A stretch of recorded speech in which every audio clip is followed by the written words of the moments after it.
Friends, આજે હું તમારી સાથે શેર કરીશ દાળ પોટલીની રેસીપી. તો આ એક વર્ષો જૂની ગુજરાતી રેસીપી છે, જેમાં બટેટાના ચટપટા મસાલાને ભરીને એક પોટલી તૈયાર કરવામાં આવે છે અને પછી તે પોટલીને ઉકળતી ગરમા ગરમ ગુજરાતી દાળમાં એડ કરીને દાળ પોટલી તૈયાર થાય છે, જે સ્વાદમાં બહુ જ ટેસ્ટી લાગે છે. સાથે દાળ પોટલી બનાવવામાં એટલી સહેલી છે કે ફક્ત 20 મિનિટમાં આખા પરિવાર માટે તૈયાર થઈ જાય છે. જેને પીરસતી વખતે જ્યારે આપણે ઉપરથી મસાલા સિંગ અને સેવ એડ કરશું ત્યારે તે સ્વાદમાં જબરજસ્ત લાગશે, જેને એકવાર ચોક્કસથી ટ્રાય કરવા જેવી છે. તો ચાલો રેસીપી શરૂ કરીએ.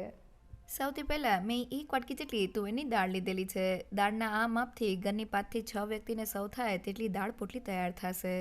તેમાં પાણી એડ કરીને તેને સારી રીતે ધોઈ લઈએ. ધોવાયેલી દાળનું બધું જ પાણી કાઢી લઈએ અને દાળ ફટાફટ કૂક થઈ જાય તેના માટે તેમાં થોડું ગરમ પાણી એડ કરીને તેને ફક્ત 10 થી 15 મિનિટ માટે પલાળી દઈએ. હવે મેં અહીંયા પલાળેલી દાળમાંથી પાણીનો ભાગ કાઢી લીધેલો છે. તેને બાફવા માટે પ્રેશર કુકરમાં એડ કરી દઈએ. સાથે મેં જે વાટકીથી દાળ લીધેલી હતી તે વાટકીના માપથી 3 વાટકી જેટલું પાણી કુકરમાં એડ કરી દઈએ. સાથે અડધી ચમચી હળદર પાવડર અને સ્વાદ પ્રમાણે મીઠું એડ કરીને તેને મિક્સ કરી લઈએ. તો છે ને એકદમ સહેલું માપ. 1 વાટકી દાળને બાફવા માટે આપણે તેનાથી 3 ગણું એટલે કે 3 વાટકી જેટલું પાણી એડ કરવાનું છે. સેન્ટરમાં એક કાંઠો રાખીને તેની ઉપર વાટકાને રાખી દઈએ. હવે મેં અહીંયા 3 મોટી ચમચી જેટલા સિંગદાણા લીધેલા છે. તેને બાફવા માટે વાટકીમાં એડ કરી દઈએ અને તેમાં થોડું પાણી એડ કરી દઈએ. અને હવે પોટલીમાં ભરવાના મસાલા માટે મેં 2 મીડિયમ સાઇઝના બટેટાને 2 ભાગમાં ડિવાઈડ કરી દીધેલા છે. તેને બાફવા માટે વાટકી ઉપર રાખી દઈએ. પ્રેશર કુકરનું ઢાંકણ બંધ કરીને મીડિયમ ગેસની ફ્લેમ પર 5 વિસલ કરી લઈએ. તો 5 વિસલ થઈને આપણું કુકર ઠરી ગયું છે. હવે તેને ખોલી લઈએ અને બટેટાને છરીની મદદથી ચેક કરીએ તો તે અંદર સુધી એકદમ સારી રીતે બફાઈ ગયા છે. હવે તેને લઈ લઈએ. સાથે સિંગદાણા પણ બફાઈ ગયા છે, જેનો સ્વાદ દાળ પોટલીમાં એકદમ સરસ લાગે છે. અને હવે બફાયેલી દાળને વિસ્કરની મદદથી વિસ્ક કરી લઈએ, જેથી તે એકદમ સ્મૂથ થઈ જાય. વિસ્કરની જગ્યાએ તમે હેન્ડ બ્લેન્ડરનો ઉપયોગ પણ કરી શકો છો.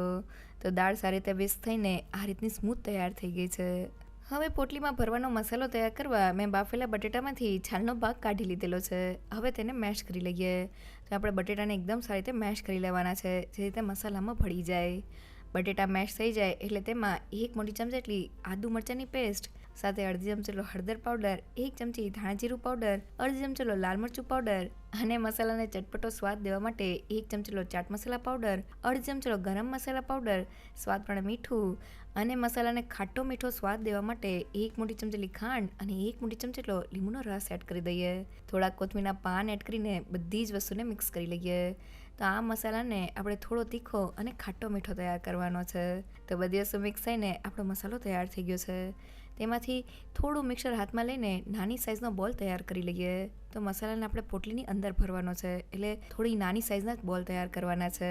આ રીતના બધા જ મસાલાના બોલને તૈયાર કરી લઈએ. હવે પોટલીના બહારના લેયરનો લોટ બાંધવા મિક્સિંગ બાઉલમાં અડધી વાટકી જેટલું પાણી એડ કરી દઈએ. તેમાં થોડું મીઠું, 1 પિંચ જેટલી હિંગ, અડધી ચમચી અજમો, અડધી ચમચી હળદર પાવડર, અડધી ચમચી લાલ મરચું પાવડર અને 1 મોટી ચમચી તેલ એડ કરી દઈએ અને મસાલાને સારી રીતે મિક્સ કરી લઈએ. તો મસાલાને આ રીતના પાણીમાં એડ કરવાથી તે એકદમ સારી રીતે લોટમાં ભળી જાય છે. તો મસાલા મિક્સ થઈ ગયા છે. હવે મેં અહીંયા 1 વાટકી જેટલો ઘઉંનો લોટ લીધેલો છે. રેગ્યુલર રોટલી કરવા માટે જે લોટ વાપરતા હોય તે જ લીધેલો છે. સાથે 1 મોટી ચમચી ચણાનો લોટ એડ કરી દઈએ અને હવે લોટને મિક્સ કરીને બાંધી લઈએ. તો પોટલીના બહારના લેયર માટે આપણે લોટને મીડિયમ સોફ્ટ બાંધવાનો છે. લોટ થોડો સોફ્ટ હશે તો જ આપણે તેમાંથી પતલી રોટલી વણી શકશું. તો મેં લોટને બાંધી લીધેલો છે અને તે આ રીતનો સોફ્ટ તૈયાર થયો છે. હવે તેમાંથી ફટાફટ મોટી સાઇઝની રોટલી તૈયાર કરવા માટે થોડો લોટ હાથમાં લઈને તેમાંથી મીડિયમ સાઇઝનો લુવો તૈયાર કરી લઈએ અને હવે તેને વણવા માટે લઈ લઈએ. તેને પાટલા ઉપર રાખીને તેની ઉપર થોડો કોરો લોટ સ્પ્રિંકલ કરીને તેમાંથી મોટી સાઇઝની રોટલી વણી લઈએ. તો મેં પાટલાની સાઇઝની રોટલી વણી લીધેલી છે અને તેની થિકનેસ મેં આ રીતની પતલી રાખેલી છે.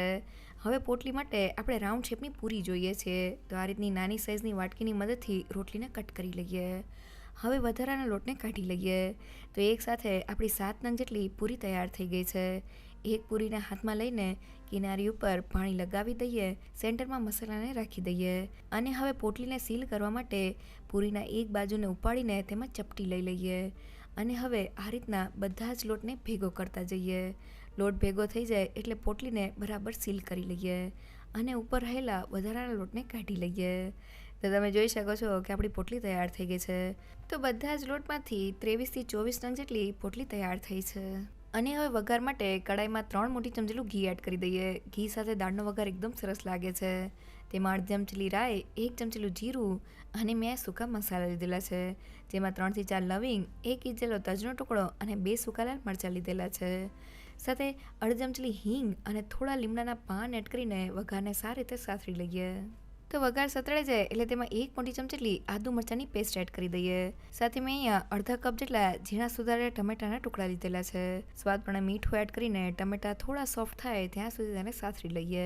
તો લગભગ 2 મિનિટમાં જ આપણા ટમેટા સતળાઈ ગયા છે. તો હવે ગેસની ફ્લેમ ધીમી કરી દઈએ અને મસાલામાં 1/2 ચમચીલું હળદર પાવડર અને 1 ચમચીલું કાશ્મીરી લાલ મરચું પાવડર એડ કરી દઈએ અને મસાલાને તેલમાં સારી રીતે સાતળી લઈએ. તો મસાલાને સાતળતી વખતે ગેસની ફ્લેમ ધીમી રાખવાની છે. અને હવે વઘારમાં દાળને એડ કરી દઈએ અને વઘાર સાથે સારી રીતે મિક્સ કરી લઈએ. તો દાળ વઘાર સાથે મિક્સ થઈ ગઈ છે. અત્યારે દાળની કન્સિસ્ટન્સી થોડી જાડી છે. દાળ પોટલીમાં આપણે દાળને ઉકાળીને તેમાં પોટલીને કૂક કરવાની છે. તો દાળને પતલી કરવા માટે તેમાં 3 કપ જેટલું ગરમ પાણી એડ કરી દઈએ અને તેને મિક્સ કરી લઈએ. ઠંડા પાણીની જગ્યાએ ગરમ પાણી એડ કરવાથી દાળની કુકિંગ પ્રોસેસ ચાલુ રહે છે અને મસાલાની ફ્લેવર જળવાઈ રહે છે. અને હવે દાળમાં 1/2 ચમચીલો ગરમ મસાલા પાવડર, આપણા બાફેલા સિંગદાણા અને મેં અહીંયા 2 મોટી ચમચીલો ગોળ લીધેલો છે. સાથે ખટાશ તરીકે 2 મોટી ચમચીલો આમલીનો પલ્પ એડ કરી દઈએ અને બધી જ વસ્તુને મિક્સ કરી લઈએ. તો દાળ પોટલીમાં દાળને આપણે ખાટી મીઠી તૈયાર કરવાની છે. અહીંયા મેં ખટાશ તરીકે આમલીના પલ્પનો ઉપયોગ કરેલો છે. તમે તેની જગ્યાએ લીંબુના રસનો ઉપયોગ પણ કરી શકો છો. તો બધી વસ્તુ મિક્સ થઈ ગઈ છે અને આપણી દાળ આ રીતના ઉકળવા લાગી છે. તો દાળ એકદમ ઉકળવા લાગે એટલે ગેસની ફ્લેમ હાઈ કરી દઈએ અને હવે તૈયાર કરેલી પોટલીને ઉકળતી દાળમાં એડ કરી દઈએ. તો મેં બધી જ પોટલીને એડ કરી દીધેલી છે. તો તમે જોઈ શકો છો કે શરૂઆતમાં જ્યારે આપણે પોટલીને દાળમાં એડ કરીએ ત્યારે પોટલી કડાઈમાં નીચે બેસી જાય છે, પણ જેમ આપણી પોટલી કૂક થશે તેમ તે દાળમાં ઉપર આવી જશે. તો હવે ગેસની ફ્લેમ મીડિયમ કરી દઈએ અને ઢાંકણ બંધ કરીને દાળને ધીમા ગેસ પર 10 મિનિટ માટે ઉકાળી દઈએ. તો 10 મિનિટ પછી ઢાંકણને ખોલી લઈએ. તો તમે જોઈ શકો છો કે પોટલી કૂક થવાને લીધે દાળમાં ઉપર આવી ગઈ છે. ચમચામાં લઈને પોટલીને જોઈએ તો લોટમાં જરા પણ ચીકાશ નથી અને પોટલી એકદમ સારી રીતે કૂક થઈ ગઈ છે. દાળ પોટલી બનાવતી વખતે આપણે એ વાતનું ખાસ ધ્યાન રાખવાનું છે કે પોટલીને આપણે જ્યારે દાળને સર્વ કરવી હોય ત્યારે જ એડ કરવાનું છે, કારણ કે પોટલીમાં ઘઉંનો લોટ રહેલો હોય છે, જેના સ્ટાર્ચને લીધે આપણી દાળ ઘાટી થઈ જશે. તો ગેસની ફ્લેમ બંધ કરી દઈએ અને હવે દાળમાં 1 મોટી ચમચીલો લીંબુનો રસ એડ કરી દઈએ અને તેને મિક્સ કરી લઈએ. હવે તૈયાર થયેલી દાળ પોટલી ઉપર થોડા કોથમીરના પાન અને 1 મોટી ચમચીલું ઘી એડ કરી દઈએ. તો જોતાં જ ખાવાનું મન થઈ જાય એવી આપણી દાળ પોટલી તૈયાર થઈ ગઈ છે. હવે તેને સર્વ કરી લઈએ. તો દાળ પોટલીને પ્લેટમાં સર્વ કર્યા પછી તેની ઉપર થોડી ઝીણી સુધારેલી ડુંગળી, થોડા ઝીણા સુધારેલા ટમેટાના ટુકડા, થોડી મસાલા સિંગ અને સેવને સ્પ્રિંકલ કરી લઈએ. તો ફક્ત 20 થી 25 મિનિટમાં આખા પરિવાર માટે દાળ પોટલી બનીને તૈયાર થઈ ગઈ છે અને તે સ્વાદમાં બહુ જ ટેસ્ટી લાગે છે. દાળ પોટલી બનાવતી વખતે બસ તમારે અમુક વાતનું ધ્યાન રાખવાનું છે.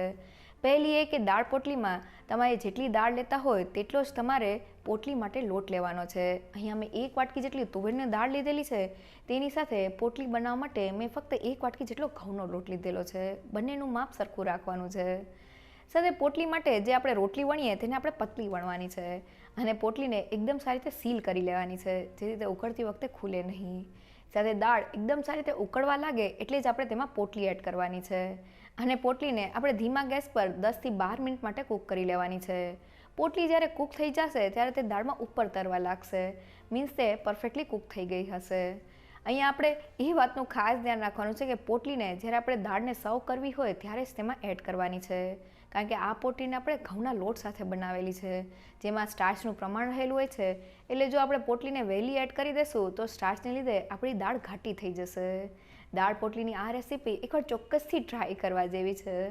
જો તમને મારી આજની રેસીપી ગમી હોય તો મને કમેન્ટ સેક્શનમાં જરૂરથી કહેજો. સાથે મારા વિડીયોને લાઇક અને ફ્રેન્ડ્સ અને ફેમિલીમાં શેર કરજો અને મારી ચેનલને સબસ્ક્રાઈબ કરવાનું ના ભૂલશો. તો ફરી મળીએ એક નવી રેસીપી સાથે.